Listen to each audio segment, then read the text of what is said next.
నమస్తే, welcome to Disha TV. ప్రస్తుతం మనతో పాటు ప్రభుత్వ విప్ ఎమ్మెల్సీ బల్మూరి వెంకట్ గారు ఉన్నారు. మాట్లాడదాం చాలా రాజకీయ అంశాలపై.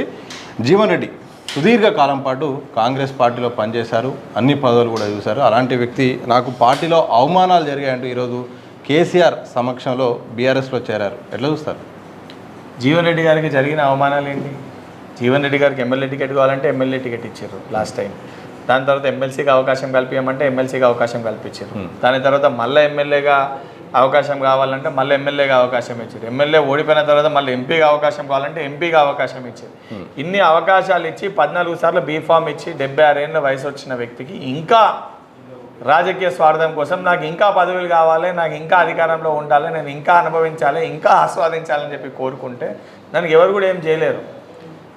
సొంత కుటుంబ సభ్యుల్ని, సొంత కొడుకుల్ని ఈ రోజు వరకు రాజకీయ పరంగా బయటికి తీసుకురాలి. సొంత కొడుకులాగా అవకాశం ఇవ్వలేదు. అసలు వ్యక్తి ఈ రోజు కొడుకుల్నే వారసత్వాన్ని ప్రోత్సహించడం ఆయనకి ఇష్టం లేదట సార్. నిజంగా వాస్తవానికి అది మంచిదైతే నేను కూడా ఏకీభవిస్తుండే. కానీ నిన్న వారు మాట్లాడుతూ నెక్స్ట్ వారు కోడల్ని అవకాశం ఇస్తా అని చెప్పి నిన్న వాళ్ళని ఇంట్రడ్యూస్ చేసే ప్రయత్నం చేశారు. అంటే 76 ఏళ్ళ వయసుకు వచ్చిన సొంత కుటుంబ సభ్యులకి అవకాశం ఇవ్వని వ్యక్తి నిజంగా ప్రజలకు ఏదైనా లాభం చేకూరుస్తాడా చేయడా మనం ఒకసారి పునరాలోచించాలి.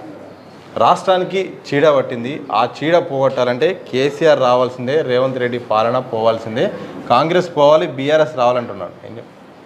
కాంగ్రెస్ పోవాలి, బీఆర్ఎస్ రావాలని చెప్పి ఆ స్టేజ్ పైన ఉన్న కొంతమంది భావిస్తున్నారేమో తప్ప తెలంగాణ ప్రజలందరూ కూడా ఈ ప్రజా పరిపాలన ఇదే రకంగా కొనసాగాలి, రేవంత్ రెడ్డి గారి పరిపాలన కొనసాగాలని చెప్పి పదే పదే జరుగుతున్న ప్రతి ఎన్నికల్లో, అది కంటోన్మెంట్ బై ఎలక్షన్ కానీ, జూబ్లీహిల్స్ బై ఎలక్షన్స్ కానీ, గ్రామ పంచాయతీ ఎలక్షన్స్ కానీ, మున్సిపల్ ఎన్నికలు కానీ, ప్రతి ఎన్నికల్లో కూడా ప్రజలు తీర్పిస్తారు. ప్రజలు ఇంత తీర్పిస్తున్నా ఇంకా కూడా విశ్వాసం కలగకుంటే ఇంకా అదే అహంతోటి, అదే బలుపుతోటి సంవత్సరానికి ఒకసారి బయటకు వచ్చి మాట్లాడే కల్వకుంట్ల చంద్రశేఖరరావుకి తెలంగాణ రాష్ట్రంలో ఎక్కడేం డెవలప్మెంట్ అయితే ఆయనకి ఏం కనబడుతుంది? కేసీఆర్ని కలిసేది ఎవరు? అయితే కేటీఆర్ కలవాలి, హరీష్ రావు కలవాలి, వినోద్ రావు కలవాలి. ఈ రావులలో ఎవరో ఒకరు కలవాలి, లేదా వాళ్ళ కుటుంబ సభ్యులు ఎవరైనా కలవాలి, లేదా ఆ పార్టీలో ఉన్న ఒక 10 మంది ముఖ్య నాయకులు కలవాలి. ఈ 10 మంది ఏం చెప్తారు? నువ్వు కథం అయిపోయినావు, నేను ప్రజలు పట్టించుకుంటలేరు అని చెప్తారా? చాలా ప్రజలు కోరుకుంటారు, ప్రజలు మేము కావాలనుకుంటారు అని చెప్పి ఇదే రకంగా నన్ను ఉబ్బిస్తారు. ఆ ఉబ్బించిన మాటలు నిజంగా నేను నమ్మి నేను బయటకు వచ్చి మాట్లాడిన తర్వాత కేసీఆర్ పునరాలోచించిండంట. నేను ఏదో కోరుకున్నా కానీ ఇక్కడ పరిస్థితి అట్లా లేదు అని చెప్పి తానే పోయేటప్పుడు సొంత కొడుకుని తిట్టిండంట. మీటింగ్ నేను ఏదో అవుతుంది అనుకుని ఏం కాలేదు ఏందని చెప్పి ఆ బీఆర్ఎస్ పార్టీ వల్ల కొంతమంది చెప్తున్నారు.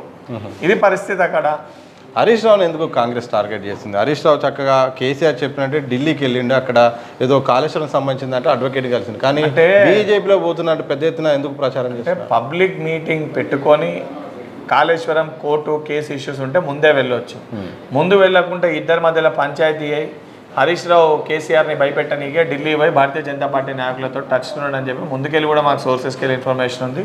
కల్వకుంట్ల కవిత గారికి ఏ రకంగా అయితే జ్ఞానోదయం అయిందో, వీళ్ళ పని ఖతం అయిపోయిందని చెప్పి హరీష్ రావు గారు కూడా జ్ఞానోదయం అయినట్టుంది ఈ చాప్టర్ తోటి. అందుకే ఢిల్లీ పెద్దలు, బీజేపీ పెద్దల్ని కలిసి బీజేపీ పార్టీలో వారి స్నేహితుడు ఈటల రాజేందర్ గారితో సంప్రదింపులు జరిపి భారతీయ జనతా పార్టీలో పోయే ప్రయత్నం చేస్తున్నాను ఒక అనుమానాలు ఉన్నాయి. మీరు ప్రాపగండా అట్లా చేస్తారు కావాలని? ప్రాపగండా కాదు. నేను హుజరాబాద్ ఉప ఎన్నికల్లో పోటీ చేసినప్పుడు కూడా హరీష్ రావు గారు ఇండైరెక్ట్గా ఈటల రాజేందర్ గారి కోసమే పనిచేశారు, భారతీయ జనతా పార్టీ డైరెక్షన్లోనే పనిచేశారు.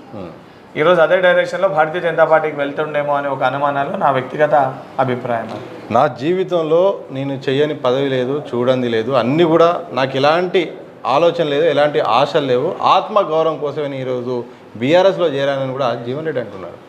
ఎక్కడ ఆత్మగౌరవము? దీనికి ఆత్మగౌరవం. 14 సార్లు బీఫామ్ ఇచ్చింది. ఈరోజు జీవన్ రెడ్డి గారిని కాంగ్రెస్ పార్టీ జీవన్ రెడ్డి అనే గుర్తుపడతారు. జీవన్ రెడ్డి గారు ఏ క్షణానైతే కాంగ్రెస్ పార్టీ కండువా తీసి బీఆర్ఎస్ పార్టీ కండువా వారి మెడలు వేసుకుర్రో వారు సొంతంగా వారిచ్చేవారు భూస్థాపితం అయిపోయినరు.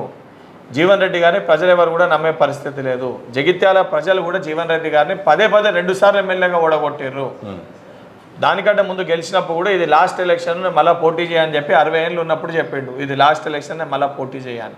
దాని తర్వాత పదే అదే చెప్తే ప్రజలు అన్నింటినీ నమ్మి ప్రజలే అనే నీలకేసి కొట్టారు.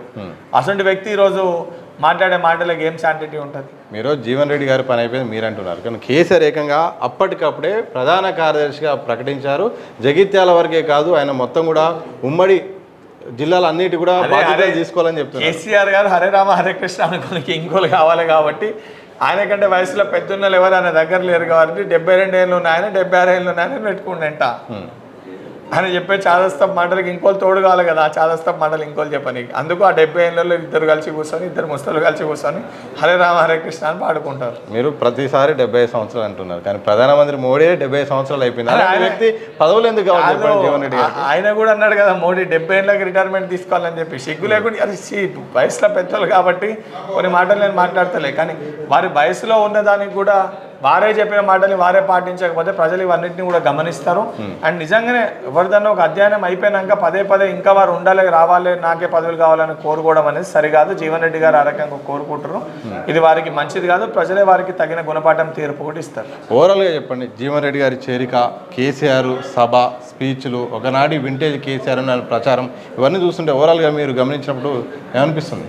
కేసీఆర్ గారు మనస్తాపానికి లోనవుతారు కాబట్టి ఆయన హెల్త్ ఖరాబ్ కావద్దనే ఉద్దేశంతో బీఆర్ఎస్ పార్టీ వాళ్ళందరూ కలిసి ఆయన కోసం ఒక షో ఏర్పాటు చేసారు. దాన్ని బీఆర్ఎస్ పార్టీ మీటింగ్ని నేను ఆ షో లెక్క భావిస్తాను తప్ప దీనివల్ల తెలంగాణ ప్రజలకు వచ్చేదేం లేదు, తెలంగాణ రాష్ట్రానికి అయ్యేదేం లేదు. కేసీఆర్ చావును కాంగ్రెస్ కోరుకుంటుందా? కేసీఆర్ రాజకీయ పరంగా చనిపోయిండు, చంపింది తెలంగాణ ప్రజలే కేసీఆర్ని పొందబెట్టిండ్రు. కేసీఆర్ చావుని ఏ రోజు కూడా మేము కోరుకోలే. వారి బర్త్డే రోజు కూడా మా ముఖ్యమంత్రి గారు మేము నిజంగా వారు ఆయుర ఆరోగ్యాలతో ఉండి ఈ ప్రజా పరిపాలన విధానాన్ని వారి కళ్ళతోటి వారు చూడాలని చెప్పి మేము కోరుకున్నాము. Thank you very much. ఒకసారి ఇది మొత్తంగా ఎమ్మెల్సీ బల్మూరి వెంకట్ గారు చెప్తుంది. ప్రధానంగా జీవన్ రెడ్డి గారికి కాంగ్రెస్ పార్టీ ఏం తక్కువ చేయలేదు, బీఫామ్ కూడా ఇచ్చాం, అన్ని రకాలుగా అవకాశం ఇచ్చాం. కానీ పదవుల ఆశతో ఈరోజు కాంగ్రెస్ను వీడి బీఆర్ఎస్లో చేరారు. కానీ అంత ప్రభావం అయితే ఏముండదు. ఈరోజు సభతో జరిగింది ఏం లేదు, సభ సక్సెస్ కాలేదని కూడా అని చెప్తున్నారు. చూడాలి ఇక ఈ అంశం ఎట్నుండి ఎటు వెళ్తుంది, ఎలాంటి అంశాలు ప్రభావితం అవుతున్నాయి మాత్రం భవిష్యత్తులో తెలియజేసే అవకాశం అయితే కనిపిస్తుంది. కెమెరా పర్సన్ ప్రశాంత్తో సతీష్ దిశ టీవీ హైదరాబాద్.